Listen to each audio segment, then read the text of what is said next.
Hello everybody and welcome back to the P1 podcast with Matt and Tommy. Although I feel like I should have probably done my least enthused, least energetic intro. I feel like it deserved what we're about to talk about, which was the Azerbaijan Grand Prix, wasn't it, Tommy? I feel like that kind of probably matches up how a lot of people are feeling right now. However, this podcast is all about bringing people back up and giving them something to look forward to and light at the end of the tunnel. We'll I'm try. wearing Red Bull merch. Woo! We'll try with some positivity, but yeah, that wasn't the best thing to wait a month for, was it?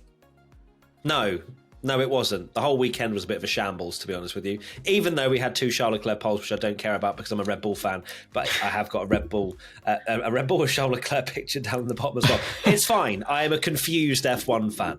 Now, before we get into the Grand Prix, talk about how terrible it was, how boring, etc., we're going to share a 5-star review. As I nearly caught my breath and then burped. Levy Long, this comes from in the UK. If you want your 5-star review to be read out, you have to first leave us a 5-star review and then say what you love about the pod. And then, we'll pick one to be featured next time. This one comes in from Levy Long. These two are the best presenters, hello, to deliver anything Formula One related. The enthusiasm, the banter, and the chemistry between them cannot be matched. Amazing podcast, channel, and content. F1 wouldn't be the same without them. Oh, that means a lot. That's really cute. That's a nice sentence. That's actually made me genuinely smile after a terrible Azerbaijan Grand Prix. So that's great work from Levy Long. Thank you so much for that review. Now, Tommy, let's start with your most memorable moment, because I'm sure everyone can probably guess what mine might be. Yes, my most memorable moment is the last lap. And not because it was finally over. It was because of Esteban Ocon almost running down about 30, 40 people in the pit lane coming in on the final lap, which he's entitled to do. It's the final lap of the race. And it was, what was crazy to me is that it was the FIA, their own personnel that were out in the pit lane. They had got them onto the track. That wasn't, I assumed it was like guests and things like that. No, it was FIA personnel, photographers. Sorry, onto the into the pit lane. Very different vibe. Like, wait, have I missed this? Into the pit lane, and they were literally standing. They were putting a barrier over the pit entry line as Ocon's car is literally there coming in, and terrifying. He's coming in at an incredible speed, and unbelievable. Even 30. What would it be? 38 mile an hour, 60 kilometers an hour. Still quick. If you're standing next to a car doing 40 miles an hour, you're going to know it's there. Very terrifying. And Ocon's on board is scary stuff. It certainly was. It woke us all up, I would say, didn't it? After a very dull Grand Prix, the final lap, and to be fair, your most memorable moment might also have been the final lap anyway, just for the fact it was over if this whole Ocon thing didn't happen. But yeah, that was really bad from the FIA. Clearly a bit of miscommunication, someone letting someone through too early. I just find it completely and utterly baffling that it is so obvious that the race is still going on, that why have they been allowed in the pit lane? Yeah. Why is that happening? Some people might argue, well, it's the last lap. They weren't to expect anyone to come in. It's a live pit lane. Someone could have a puncture, come in, any reason for them to come into the pit lane, just to retire the car. The car might have an issue. It has to remain a live pit lane with no randoms just walking around with their cameras. FIA accredited, so they're not random, but they're still, they are meant to be at the circuit, but just not there at that particular time. So when you actually look at the Ocon onboard, especially that last person diving out of the way who sees Ocon's car quite late, sketchy as anything. And then, of course, the FIA investigate the FIA. And you do wonder... Shambles. What really goes on in these investigations of themselves? Whether someone who actually allowed that to happen will be reprimanded or sacked, or I don't know, because that was a very, very sketchy situation. the thing is as well, you mentioned that anyone can come in the pit lane at the last minute. It's not even that. It's that anyone... I think this is what Ted Kravitz said in his notebook at the end. He was like, anyone with a slight bit of Formula One knowledge would have known that Ocon had to pit on that lap because they are the rules. He had to pit, otherwise he'd have been disqualified. So, and I actually listened to it back because normally on our watch-alongs, have the TV a bit muted so we don't get copyright striked and stuff.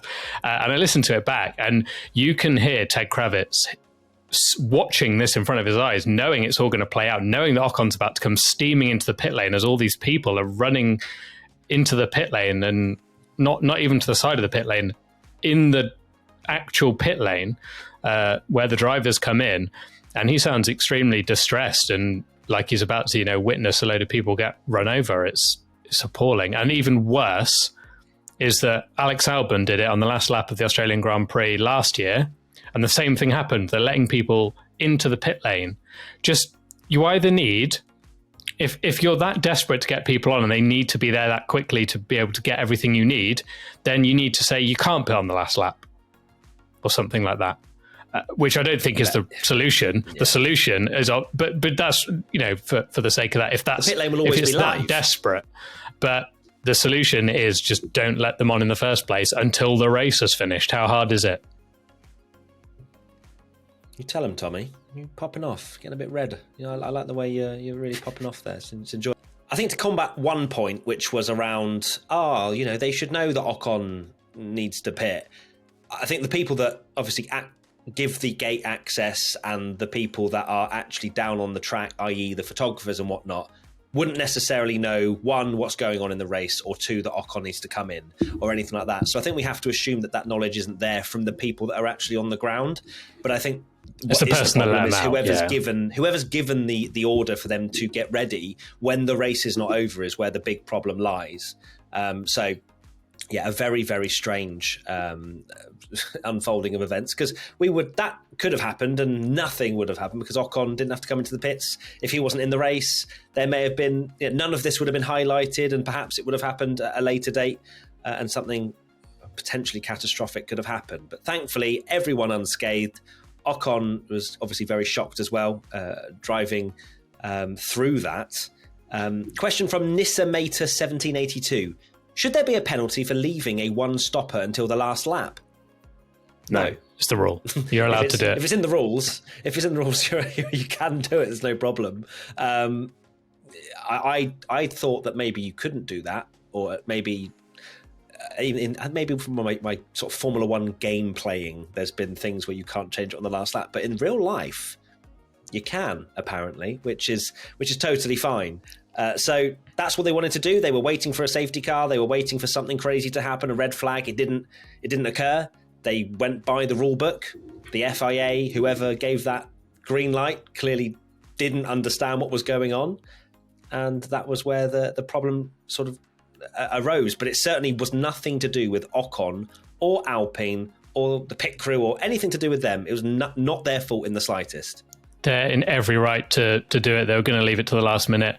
I guess that's the strange thing that we rarely see it, because normally you get late pit stops because people want the fastest lap, but you have to pit the lap previously because then you have to go all the way around and then start your fast lap and do it. But in this case, Ocon's not going for fastest lap. Albon wasn't going for fastest lap. All he wanted to do, Albon, obviously last year, going into the pits and just changing the tyres literally for the rules, so you've done a lap on them. That's all they're doing there, and it is in the rules, so they should be fully aware that was always going to happen. Question from Einbenoist _24.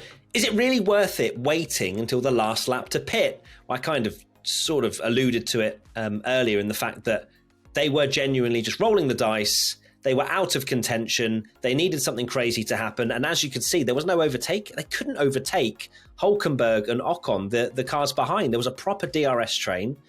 There was no overtaking happening. So that one stop was absolutely the right way to go for all the teams. And you wouldn't really think that at Baku, that, there's loads of opportunities to overtake. But unfortunately, it seems as though the wind didn't play a big enough factor. We didn't get that headwind that really allows for those big slipstream battles to occur in the 4 wide. Instead, we just had a very dull Azerbaijan Grand Prix. It sure was. And yeah, it was worth waiting until the last lap because, we saw it last time out in Australia. You get a red flag, free pit stop, boom, Ocon's 9th place on the restart, if they did restart it, and he's changed his tyres and he's loving life. So, of course, they were going to do that. There was always going to be the option. They were just gambling because no matter what lap they pitted, they were never getting all the way back through the field into the place they were anyway. So, okay, we now move on to my most memorable moment. And, of course, it has to be Charles Leclerc leading for 3 laps before Red Bull. What a moment. You wouldn't maybe think that because of the Red Bull. I just want to clarify why I'm wearing Red Bull for those that, 1, don't get the joke, or 2, have not been given any context. I have powers, apparently. I don't know how to use them because they sometimes come around and sometimes don't. I haven't harnessed it like Grace did with the onesie. That's something that she just understands things and the way in which she can really attack mainly Charles Leclerc and his chances of You're trying to get back for the last season. Yeah, absolutely. So I whacked on a full set of Red Bull gear. I'm talking Red Bull t-shirt, Red Bull hat on the door, Red Bull backpack. I bought a Red Bull from the shop. I've got a Red Bull car, a model car of Max Verstappen right here. Like, I went fully in and nothing happened. It just and it was a Red Bull 1-2. It's like, being a Pokemon trainer and you go straight to the gym battles. You're just not ready. You have to train yourself up. You have to train your Pokemon up. And then we go again later in the year to potentially get that badge. That's how I'm feeling it right now. But yes, my memorable moment, Leclerc leading, even though the whole sprint weekend format made me realise going into Sunday that he had no hope in hell of winning the Grand Prix, which, maybe that's just the downside of sprint formats when you have a underdog getting pole, is that kind of mystery gets unveiled on the Saturday sprint rather than the Sunday. Whether this will be a constant problem going into Sundays every single time if we have the Red Bulls locking out the front row, I don't know. But what I do know is it wasn't a good weekend. What we do know is Red Bull are still very much dominant, and my word, we said it yesterday, but their DRS, all the cars struggled to get past, and we'll go into that later because I'm going to pop off. But ooh, get ready, everybody! But the Red Bulls had no such problem, and can we call it Tommy's tantrum? Tommy's tantrum, yeah, why not? Yeah, the fact that Red Bull, even before they nearly got DRS, they looked like they were going to overtake quite easily, and they just breezed by in the DRS and checked out. Unstoppable. They are just getting to the kind of old Mercedes level that we used to have, where they were just so far clear of the field, which is worrying for everyone else. Well, we thought it was going to be Verstappen unstoppable, didn't we? Until it all changed on lap 10. Nyck de Vries. Was it lap 10? Nyck de Vries? Nyck de Vries, yeah. Question from @Piva Las Vegas, or Piva Las Vegas. Everyone's saying Max was unlucky with the safety car coming after he pit, but was it bad strategy? If Red Bull let him stay out one more lap to see if the yellow flag turned into a safety car, would Max have won? I am of the opinion that they made a bit of a blunder there, to be honest with you. I think Red Bull was so cautious about those two fighting that they brought Max in and then committed to that decision. It was a 50-50 as to whether or not Nyck de Vries was actually safety car worthy at that moment. If you just have a glance at it, perhaps you don't realise his front left steering arm's broken and that he is going to be stranded there. It was a small amount of time that they had to make the decision, but I still feel like perhaps it was a bit of a mistake, especially, it's another Red Bull car, basically. Just get on. Oh, is that broken? Yeah. All right. Let's keep Max out. But the thing is, if Max hadn't come into the pits, Sergio genuinely had a chance to overtake him down towards turn 1. He was half a second back, I think, as he was entering the DRS zone, and that would have been spicy. So perhaps Red Bull playing it cautious to make sure that they don't come together like your prediction suggested. Yeah, it was. I'd completely forgotten about that Perez, was in the DRS and ready to potentially could have even got a run on him into turn one, which would have been spicy. But so that's probably why Red Bull pulled him into the pits. But yeah, immediately backfired. As soon as the safety car came out, you knew he was screwed. So yeah, it was a bad strategy in that sense, but it would have been an even worse strategy if they'd have kept them out and we'd had a repeat of Baku 2018 and they ploughed into each other. Even though... Which could have happened. Max has been a little bit tetchy this weekend, I would have to say. He has. A lot of comments. Doesn't like the George format. Russell a D-head. Doesn't like the format. Like, it's been... I think Max will just look at it and go, I was literally just living and breathing and saying things, and he wouldn't see it as any deeper than that. But it was certainly a bit more, I would say, aggressive from Max, and perhaps that may have unfolded today had we seen some wheel-to-wheel battling with him and Sergio, and it genuinely could have happened. Checo was as good as Max today, if not slightly better, once those positions were swapped. He had the pace over his teammate, which we don't tend to say all that often. But I'm definitely of the opinion that Red Bull, if we were thinking about this, say, Red Bull versus another team, and that pit stop happened, we would be calling it a blunder. But I guess because it was the same team and we kind of understand that there may have been things where they're just trying to keep them away from each other, it makes sense. Because let's not forget as well, these two, they've sorted things out to a degree. But Sergio Perez ain't forgetting last year anytime soon, I don't think. That kind of trust being broken doesn't get fixed overnight or in a month or in a year, in my opinion. I can already, at time of writing this hasn't happened, but I can already preempt a quote from Jos Verstappen being like, they've screwed Max over, why have they pitted him and they're favouring Perez? You could just see it happening, can't you? It's going to be annoying. You absolutely can. That's just what he comes out with, though, isn't it? Very outlandish statements. He's close, like father, like son, kind of in some ways, isn't it? Next question from Jamie Roelf C8. Can Sergio Perez actually challenge Max for the championship this season? Perez had better pace in the race and Max had nearly 40 laps to close a gap that was always between 1.5 to 3 seconds and never caught him, and a similar thing happened in Jeddah. It's a very good question, Jamie, and one that, coming into the season, I don't think myself nor Tommy would have said Perez could challenge for the championship. Realistically, if we're removing ridiculously bad reliability, we're both putting our eggs in Max Verstappen's basket. However, if we turn our attentions back to this time last year, Sergio Perez had a very similar start to the season where he was on the pace with Max, if not slightly quicker at times. And there was a point in time when Max was just trying to get the right setup for the car, which eventually he got, and then was trouncing Perez towards the end of the season, or at least the mid part.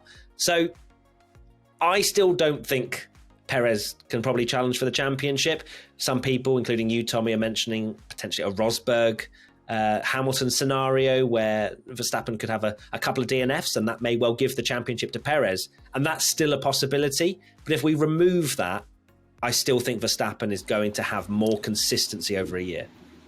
Yeah, in a straight championship fight, if we take reliability out of it, I can't see Sergio Perez beating Max over a season.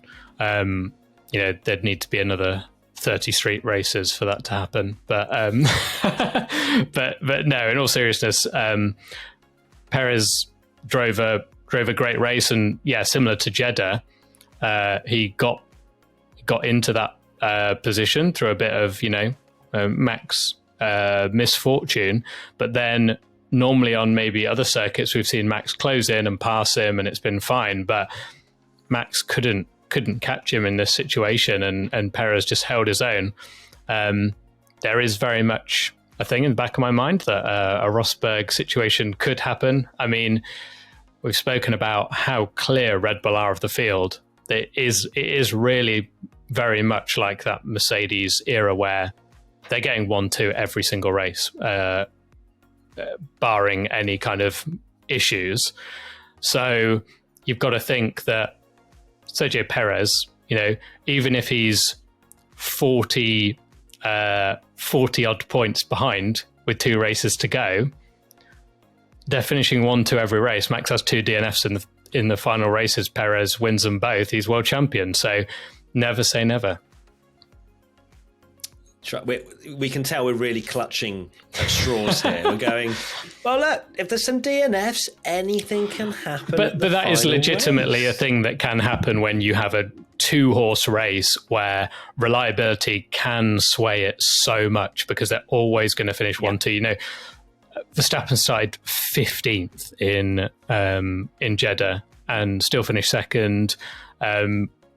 We've had, Rosberg that season, for example, completely messed up one of his starts, went all the way to the back, and he still finished second. And that just shows that you're there to pick up the pieces, and reliability can make even more of a difference than when it's a close title fight with other cars. 05 asks the question, was making the DRS zone shorter a mistake? This is such a difficult one, because Baku is a very windy place, and if the wind blows in the right direction, then the DRS zone can become, or the DRS, using the DRS can be either incredibly helpful or hardly beneficial at all. It really depends if the wind is pushing the cars down the straight, and then DRS is much less effective, or the drivers are driving into a massive gust of wind, and then all of a sudden the driver behind with slipstream and DRS is going 1,000,000 miles an hour quicker than the car ahead. So I'm going to give them a bit of leniency here in the fact that they've based it on previous times potentially where it's been unbelievably chaotic, especially after a safety car. Of course, no DRS used then, but still slipstream. But yeah, it's a really hard one. I don't think necessarily it's where the race fell away, because there wasn't... No. I don't know. It's difficult because we had a DRS train, so then that would suggest maybe the DRS zone wasn't long enough.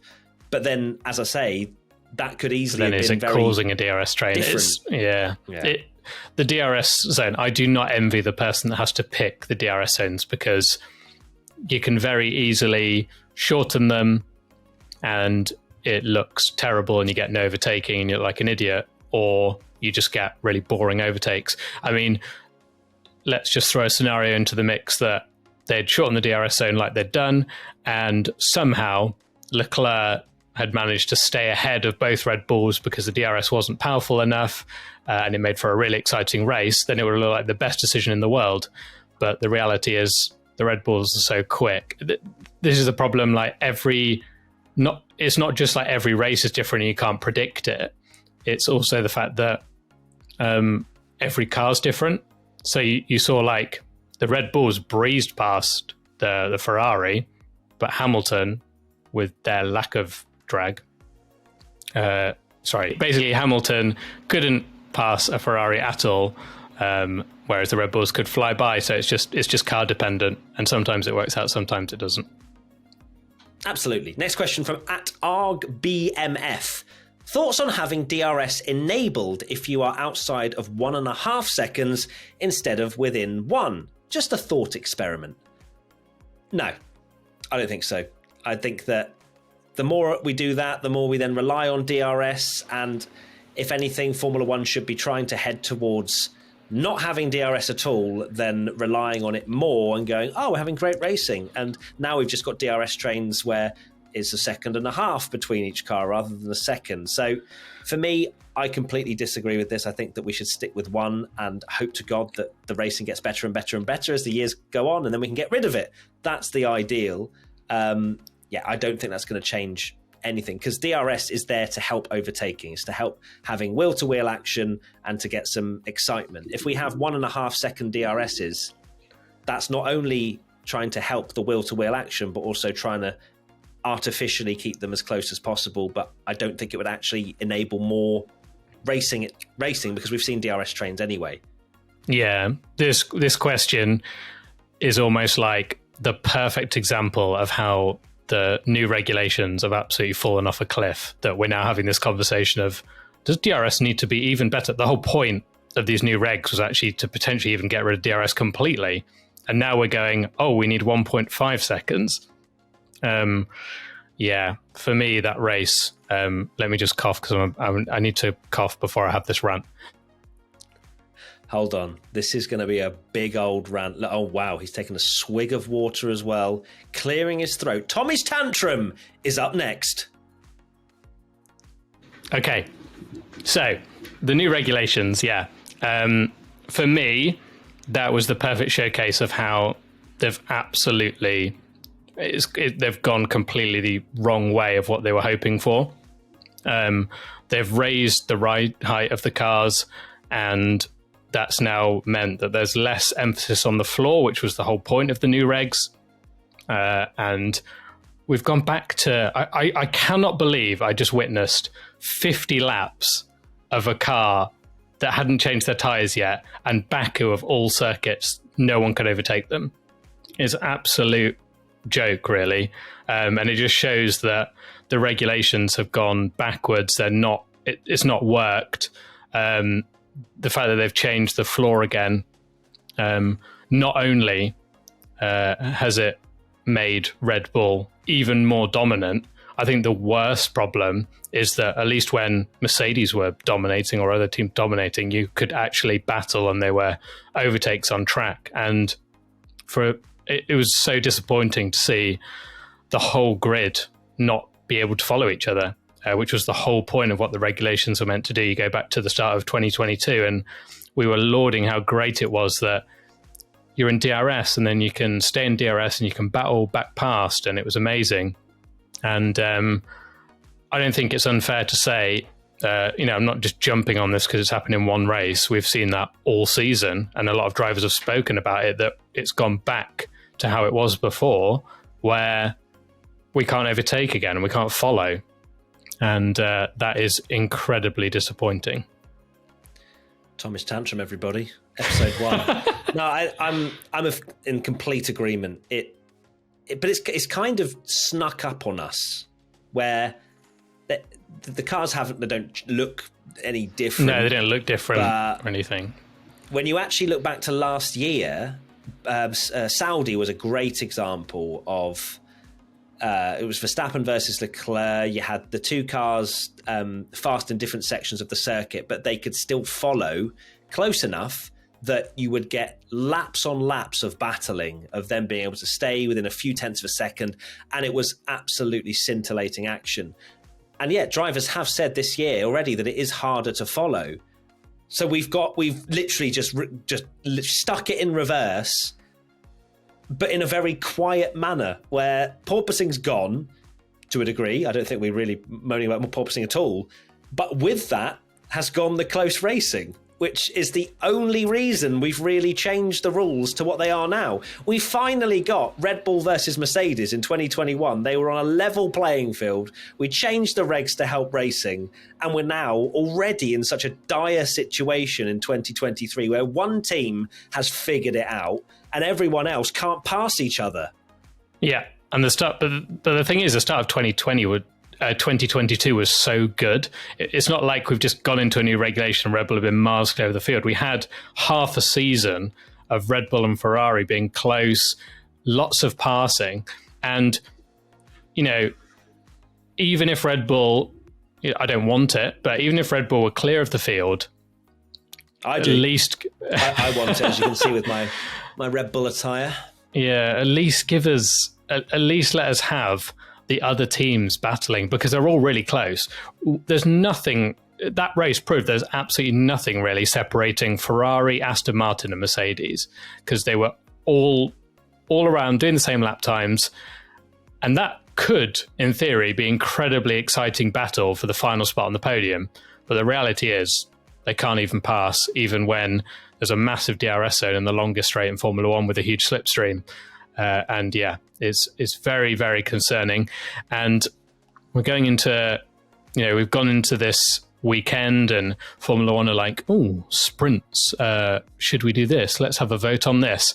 And my biggest takeaway from this weekend is they're focusing on completely the wrong thing about Formula One. And it should be that the new regulations have completely beeped the bed at the moment, rather than the fact that self-censoring, rather than rather than worrying about how they need to do a format change. Because if we had the racing we did last year, at the start of last year, not even just, it wasn't even just because Ferrari and Red Bull were close. Look at the two Alpines battling in Saudi, and I think there was that bit in Austria, wasn't there, where you had 6 cars from different teams, and you've never seen Formula One cars run that closely together.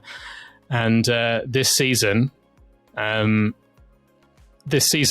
genuinely don't think, and you can shout to me all you like because I support Max Verstappen, but I don't think the biggest problem here with this season is that Red Bull are dominating. The biggest problem is that the regulations are overtaking, is going backwards again.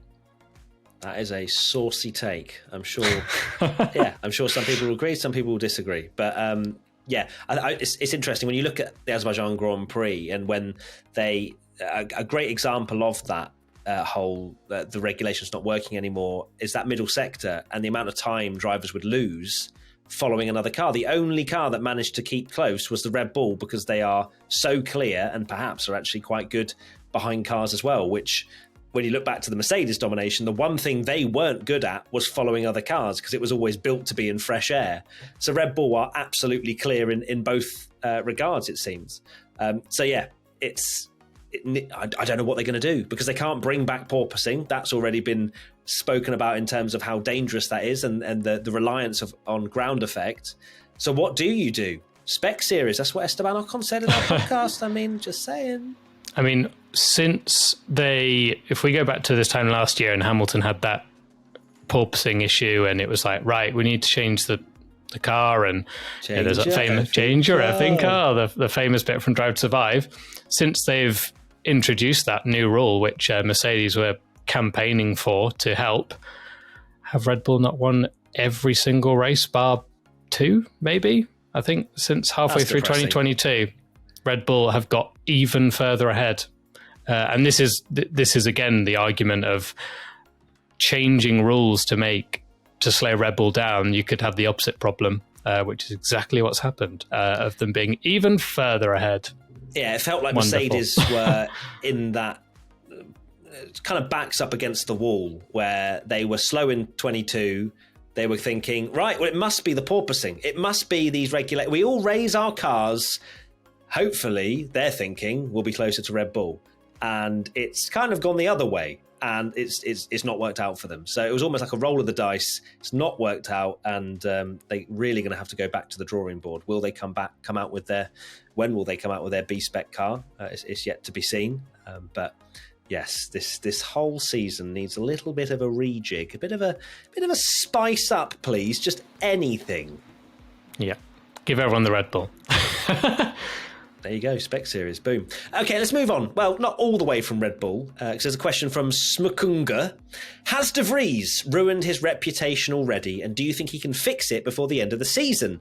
So, of course, De Vries driving for another Red Bull team, AlphaTauri, and his start to the 2023 campaign has been pretty diabolical, if we're being very ruthless with our opinions here. I think being kind still is diabolical.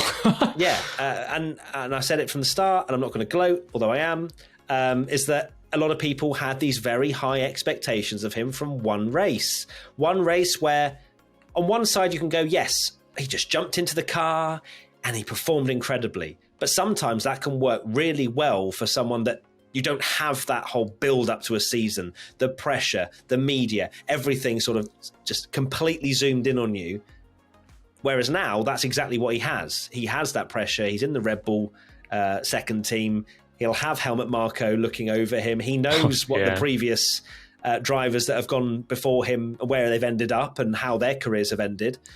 So maybe it's just a stroke of bad luck and he will pick it up. But to not be, one, really on pace with Tsunoda, but two, be making these mistakes as well. If he continues this into the middle of the season, I firmly believe he will be secured out the door, because that's the way Red Bull work. They're ruthless. If you don't perform, you don't belong in Formula One in their eyes. No, and you've got Iwasa doing very well in Formula 2. You've got Liam Lawson doing well in Super Formula. They've got Red Bull junior drivers waiting in the wings. And De Vries, I don't think it's unfair to say that he has quite comfortably been the worst driver of the season so far. He's not only been slow, but he's also making errors. And did he not bin it in qualifying and the race? Like, doesn't get much worse than that, does it? So, he needs to turn his season around quickly.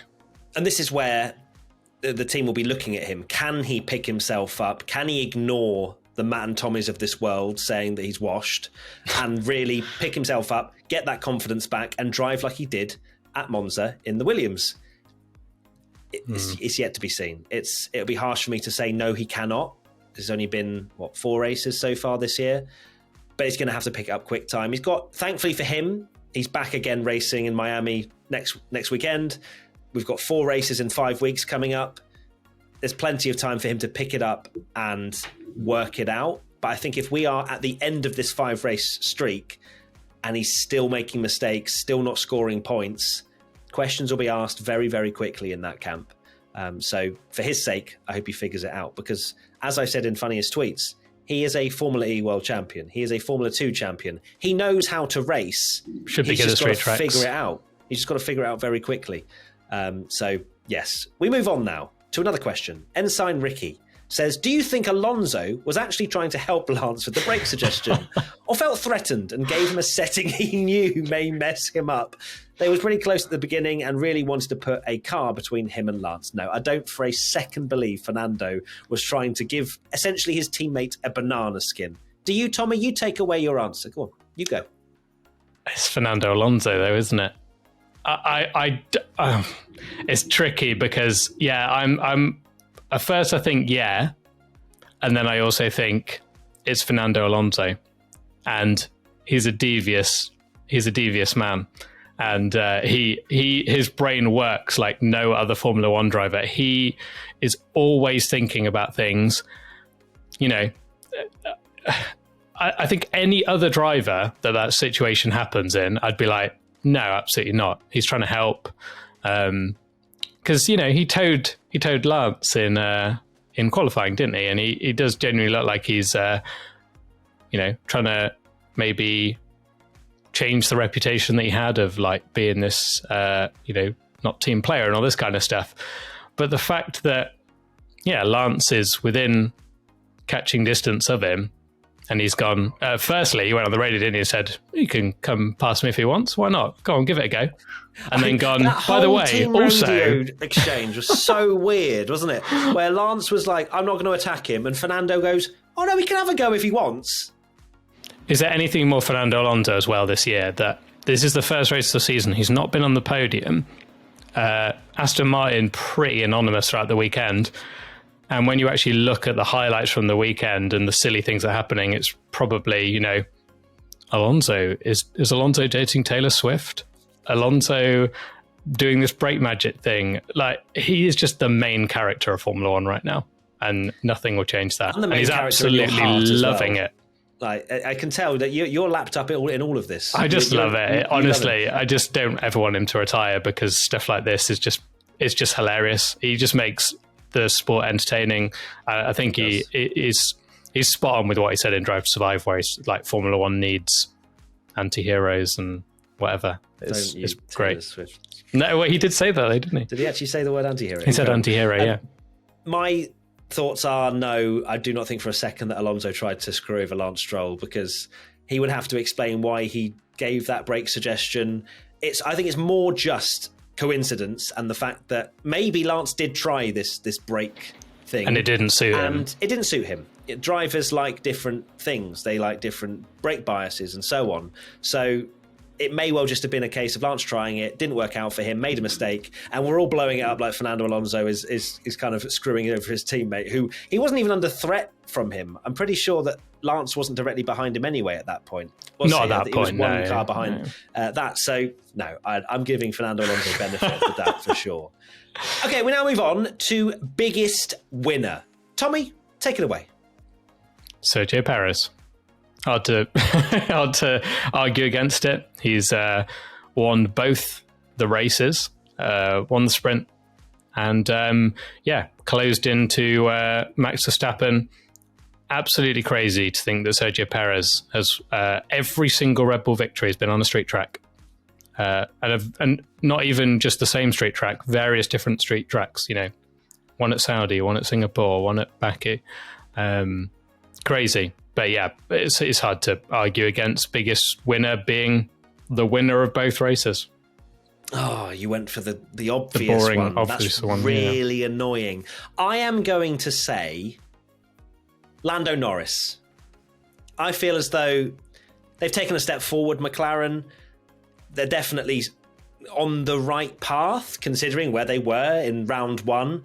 Lando was best of the rest, which unfortunately now is ninth. It's ninth, yeah, that's mad. Because of Aston Martin's huge uproar this season. But I think Lando had a great weekend. He obviously got stuck in that zero-stop train, but still maximised what he could and got a couple of points. So for me, yeah, Lando gets my biggest winner because I can't go for Sergio Perez because that's boring because we can't go for the same thing. We now go to biggest loser. For me, Carlos Sainz.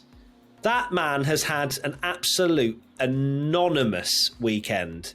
When we're actually comparing it to where Charles Leclerc was, it was a big gap. He said himself didn't feel comfortable in the car.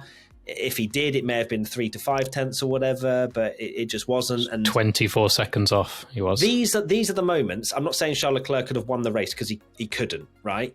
But those are the moments where you need a rear gunner. You need someone to get in the mix, to cause problems, to do a little George Russell, oops-a-daisy side pod problem. I'm saying that's a joke. We don't want any George Russell side pod problems. But you need Carlos Sainz there as the second Ferrari to help fend off something, right? To at least cause a few problems for Red Bull, get them scratching their heads.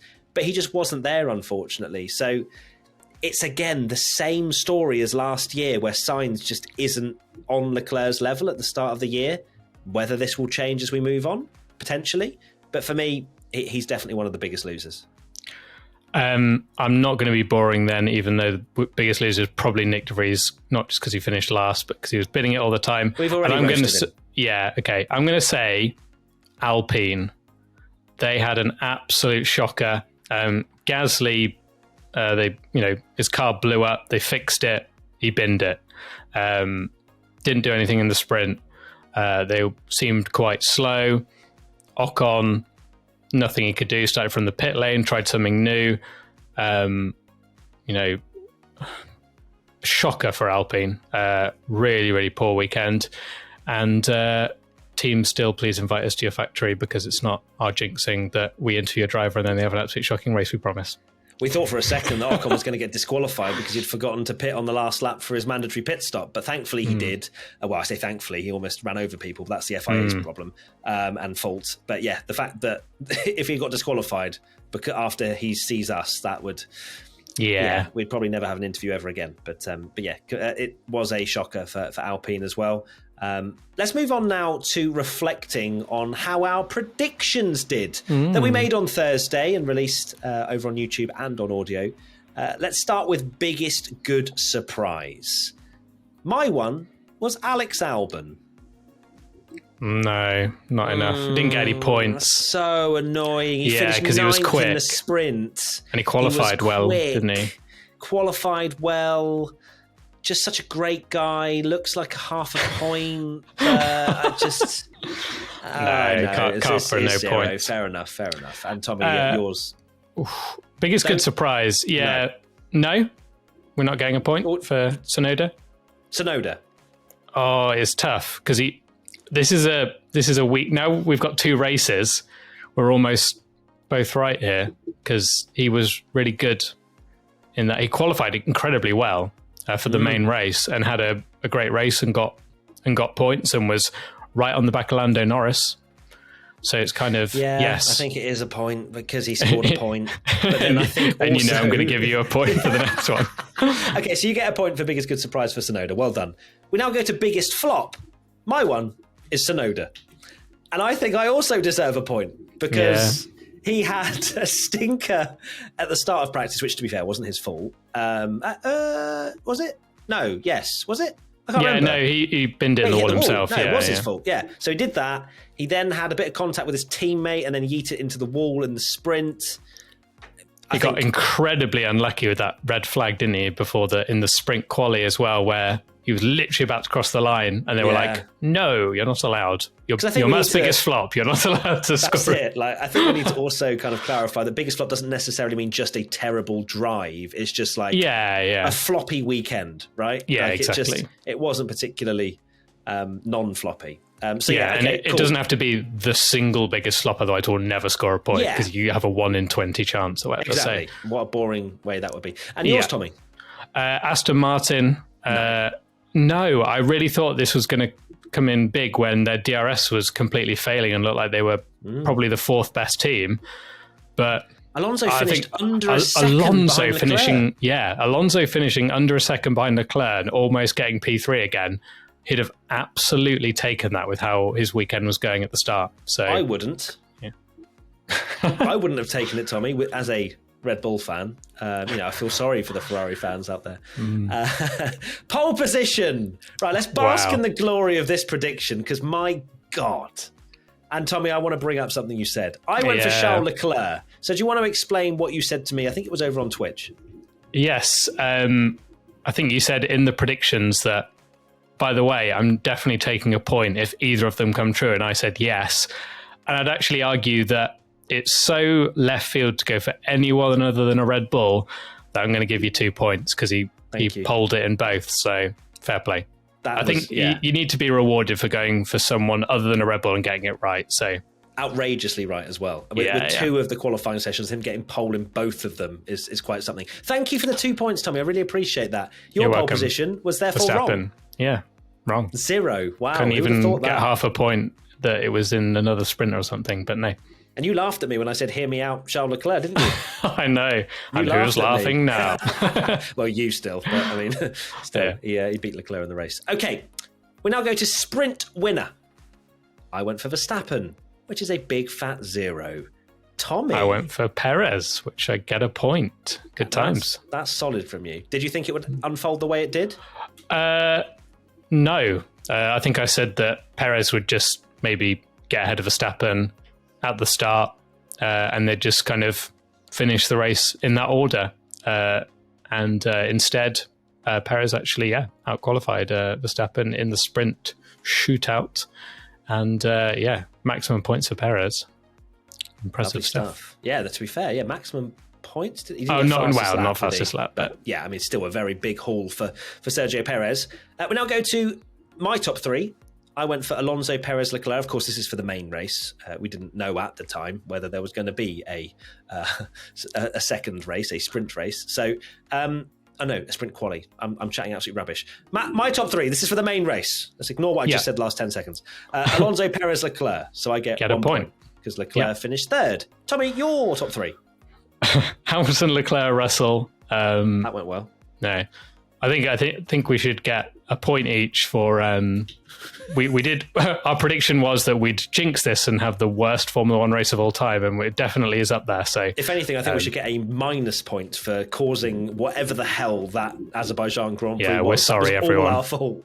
Yeah, for going crazy. Oh, it's going to be so crazy. It's a sprint at Baku. It's going to be absolutely mad, and so much is going to happen.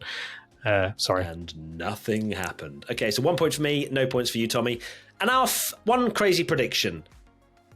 I went for final lap battle for the win. Right, now final lap battle for the win. Absolutely not. Hear me out. Technically... there was a graphic at the end. There was... Technically, Perez and Verstappen were racing in first and second. There was always a battle for the win. So I said this at the beginning with a big loophole in the fact that the only way this wouldn't happen is if there was only one car finishing. Oh, I see what you mean. Because technically there's always a battle. There's always a battle for that. No, it's fine. I won't take it. 0 points. And Tommy? Red Bull double DNF and they finished 1-2, so it literally couldn't have been any worse. Yeah, don't say that ever again. I want you to predict a Red Bull 1-2 from now on, okay? And then the opposite will happen. I'll do it next race. There you go. That is somehow the Azerbaijan Grand Prix podcast. We got through it. Well done, Tommy. That was hopefully the worst race of the season, and we only have good vibes and good action and good chaos and good bit of controversy as well along the way. That would be nice, wouldn't it? It would be. What are your final thoughts? Oh, my final thoughts are at least we have Formula One race next week to enjoy. Hopefully, it is Miami. Please provide a banger. But at least we've got a week. I think that whole weekend, I think it hurt more the fact that we'd waited a month for it and it just didn't deliver. Maybe that's why we're so negative. But we'll be bringing the positive vibes for the next race. Matt will be predicting, you hear me out, Charles Leclerc's going to win, all that good stuff. So it's like that would never happen. No, I don't think my heart can do it. We'll see how we repair over the next few days. We'll be doing our F1 to 10 driver ratings as a podcast tomorrow, so be sure to check that out. And we'll see you very soon. My final thoughts are, I just checked the Miami weather and there's absolutely no rain forecast and it's 29 degrees and sunny. So goodness me, no changeable conditions, but hopefully a banging race. It can't be any worse than what we've just experienced. Have a lovely few days and we'll see you back, tomorrow actually, for F1 to 10 and much more content, as you all know. Bye! Bye!